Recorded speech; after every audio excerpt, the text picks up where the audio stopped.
Hey YouTube, this is Detroit Borg with a quick look at the updated iMacs for May 2011. The update mirrors that of the latest MacBook Pro, which is to say that all the changes are confined to the internal hardware with no cosmetic updates. We will still have two sizes to pick from, 21.5 inch and 27 inch, both sporting the same glossy LED backlit IPS display. The resolutions of both models are unchanged. All iMacs now come standard with the latest generation of SandyBridge Intel quad-core i5 processors ranging from 2.5 GHz to 3.1 GHz. The 27-inch model can be custom ordered with an i7 processor at 3.4 GHz. Just as they did for the MacBook Pro, these new processors should produce a significant increase in system performance, and I'll post links to benchmarks as they become available. The iMacs also have all new AMD Radeon HD graphics processors across the board, all sporting GDDR5 RAM, which Apple says will boost graphics performance by as much as 3 times over the outgoing machines. The 21-inch model can be had with either the Radeon HD 6750M or the HD 6770M. The 27-inch iMac comes standard with the HD 6770M, but the top-end model gets you the 6970M. Which has 1 gig of RAM, which can be custom ordered with up to 2 gigs of RAM. The iMac also picks up Thunderbolt, which merges Intel's LightPeak input-output technology with the existing DisplayPort. This port is capable of transferring data at up to 10 gigabits per second.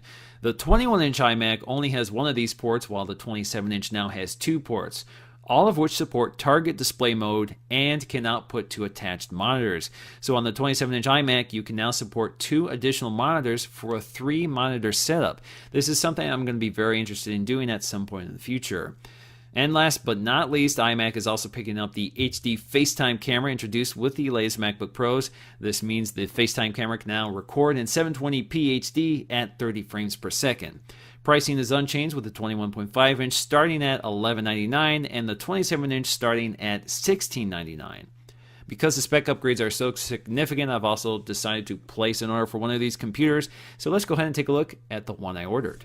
Now there are 4 standard configurations of the iMac. These are versions you can pick up in the store today, or you can order online and they will ship within 24 hours. But I want a very high-end custom configuration, so what we're going to do is start with the highest-end 27-inch iMac, which starts with the 3.1 GHz Core i5 processor, has standard 4 gigs of RAM, has a 1 terabyte hard drive, and has the AMD 6970M processor with 1 gigabyte of RAM. So let's select that model.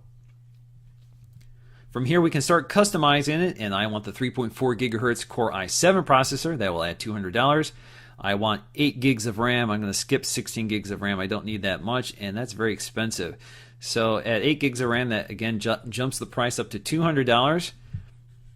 For my hard drive, this is where things will get really expensive. I want the 2 terabyte drive, but I also want a solid state drive, so we can order both.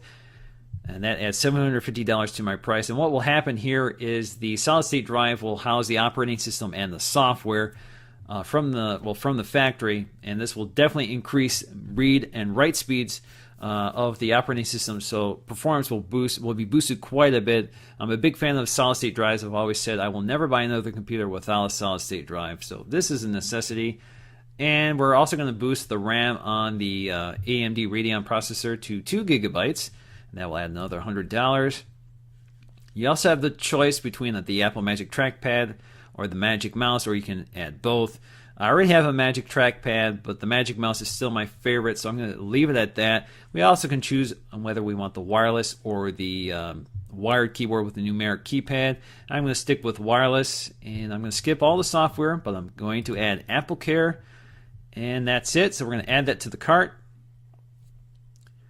And we're all set. That's my order. Unfortunately, because I've added the SSD, my shipping time is now 4 to 6 weeks. So I'm going to have to wait a month for this computer to get here. So I won't have a boxing very soon, but this is definitely a very high-power machine. I'm really looking forward to bringing this computer home and using it for my videos. It will definitely be a big improvement over what I have. So I really look forward to bringing that to you guys, and I hope you stay tuned. Once again, guys, this is Detroit Borg with a look at the May 2011 iMacs. Thanks for watching.